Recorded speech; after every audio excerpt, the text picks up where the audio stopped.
Hello you beautiful people and welcome back to Joeboy Racing. In today's video I'm going to be previewing all of my tips, all of my bets that I've had for the upcoming Saturday's action.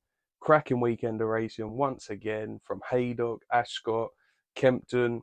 There's also some racing going on in France on Sunday. In this video I will be focusing on Haydock as the prices haven't come out for Ascot yet. I do have a couple of fancies at Ascot, but until all of the prices have come out I'm not going to put up any selections.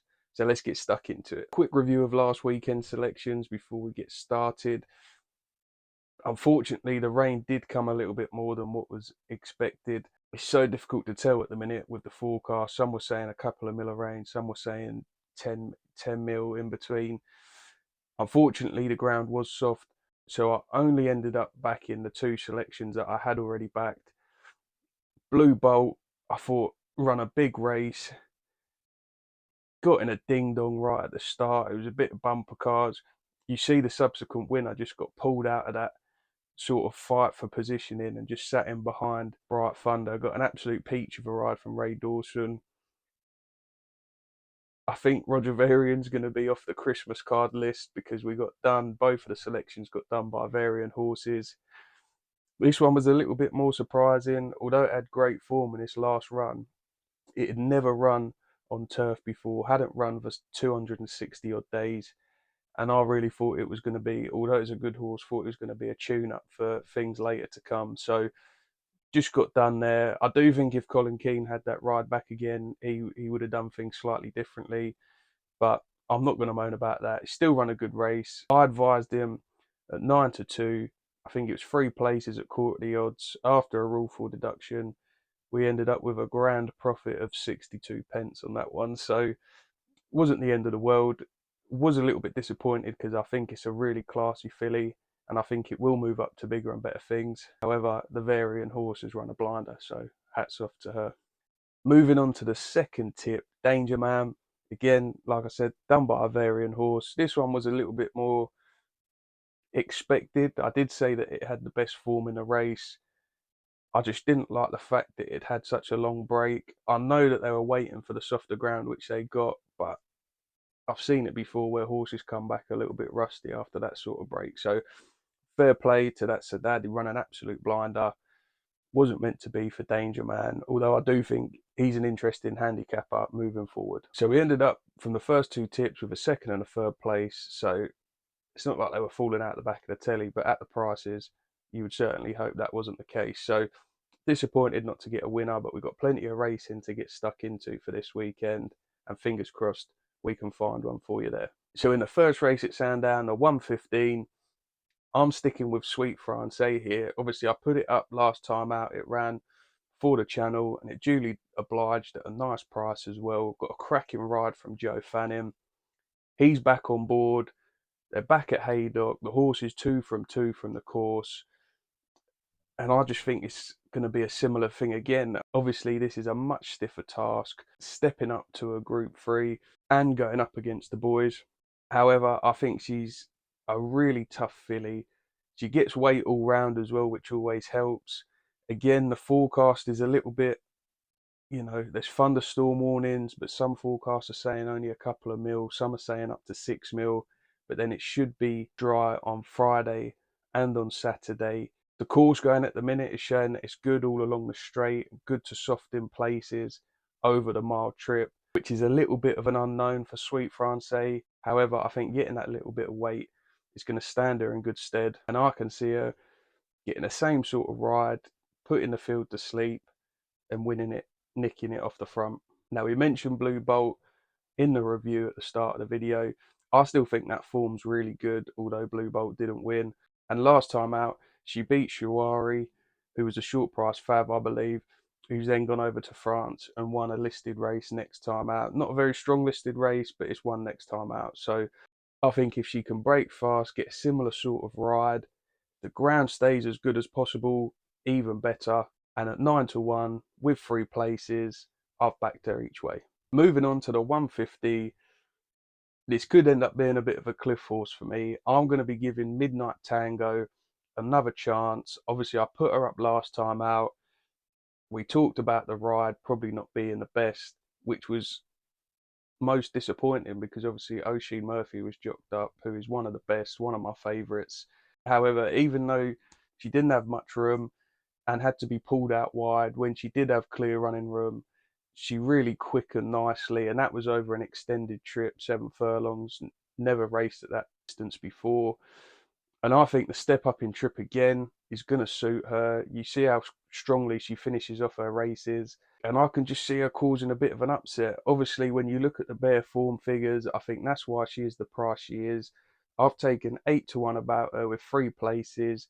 Again, I backed her each way because she is up against some really nice horses in this, and again, stepped up. It's a little bit of an unknown. However, I'm willing to give Midnight Tango one last chance.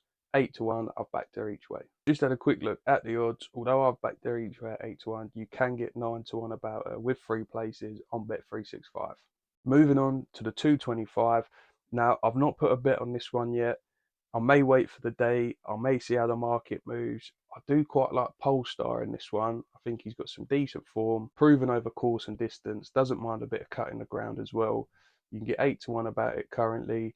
Like I say, I'm not betting on this yet. I'll put a pinned comment on the video if I do go in on it, but I just thought that was one to consider.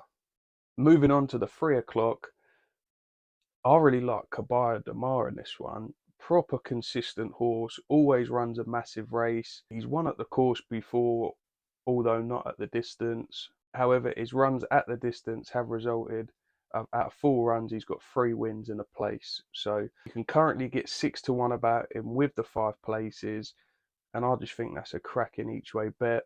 Now, he probably does prefer a little bit of a longer trip, but we saw at Ascot he can do it over this distance. And I hope he just pings out the front, uses that extra stamina, and just makes all the run. You can get 7-1 about him with the 4 places. However, I just like that safety net of having an extra place as I'm backing him each way. Moving on to the 335, my last tip of the day, the big one at Haydock, the Group 1 sprint over 6 furlongs. It's going to be a cracking race. I know these sprints have turned out to be an absolute nightmare. I think Time for Sandals in here represents a really good bit of value. I've backed it at 8-1 with Corals, with the 4 places. Each way, obviously. I just think she's got great form, keeps improving. I think the step back up to 6 furlongs is really going to stand her in good stead. I think you can get the price about her that you can, because there's still questions of whether she will definitely go or not. Because if the rain does come heavy, I can see her being withdrawn from this. However, if that is the case, she has been declared, so you'll get your stake back. But like I said previously, that straight part of the course the sprint will be going down is still saying that it's good all over. So if we do get a dry day on Friday and Saturday morning, even if there is rain today, unless obviously it's something crazy like 10-15 mil, I can see that still being good, which is really going to suit Time for Sandals. Doesn't seem to be that much pace around her, which I think could be a concern. She might cut across and try and sit in behind Lazat or someone like that. However, she finishes off her races really strongly, and yeah, I can just see her doing the business. I am going to have a bit of a swing at one at a price as well, guys. I put up Nighteyes in a race before at the Curragh, was really disappointing. Another one of those that likes to finish off really strongly, and I think the race was just gone by the time she got going. Still managed to pick up a few horses and not finish that far away from things. However, from where she's drawn, I just think she's going to get a really nice toe into the race. And if she can just stay on there or thereabouts and then flick on the burners like she likes to towards the end of her races, I could just see her sneaking into contention possibly. So I think it's a massive price, 50-1 with 4 places. I just thought that was worth a small each way bet considering the way things have been going in the sprint division. Bear in mind with this one, guys, it's been declared. However, when I was looking for earlier, it was saying that it was reserved number 1, and now it's just showing there's a jockey name beside it. So I'm not going to bet on it right away. If it does look like it's definitely going to be running, still around that 50-1 mark, then I will be backing it. But just bear that in mind. I think this is probably the preferred destination for this one, unlike Celandine, who I think is going to go elsewhere. So that concludes all of my tips, all of my bets that I've had at Sandown on the Saturday. Like I said with Polestar, I will drop a pinned comment if I do end up backing it. I will also probably end up putting a video out tomorrow with all of my Ascot picks. I do like to put them all in one video for you guys. However, like I said, there's only prices available for one of the races, and I'm not just going to put up selections before I know whether they're value or not, or what I perceive to be value. Plus, by then, I might be able to put in a couple of fancies from France as well. I do just want to say quickly, guys, as well, obviously, I advise all of these bets each way because that's just how I like to do. I know for my subscribers, I sound like a broken record. However, if you're new and watching this and thinking, why is he backing a 6-1 shot each way or whatever, that's just the way I like to bet.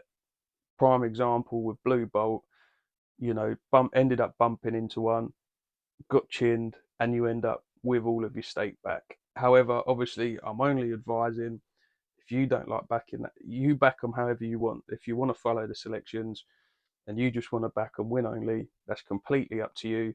That's just the way I like to do things. As always, guys, get stuck into the comments. Let me know if I've missed any good things that are coming up on the Saturday at Haydock. Let me know if you'll be following any of my selections in. We went close a couple of times last weekend. Fingers crossed we can go one step better, land a couple of winners on the Saturday at Haydock. Massive thank you to all of my subscribers, all of you people that are always commenting on the video. I absolutely love that. All the likes that I'm getting, it's just been fantastic. So I just wanted to say how much I appreciate that. If you are new to the channel, drop me a subscription. Obviously, I said I'll be putting up another video most likely tomorrow with my Ascot and potentially French picks. Plus, I'll be putting up previews for all the big racing coming up, as well as any of my fancies that I have midweek. So best of luck with all your selections this weekend, guys. And as always, happy punting.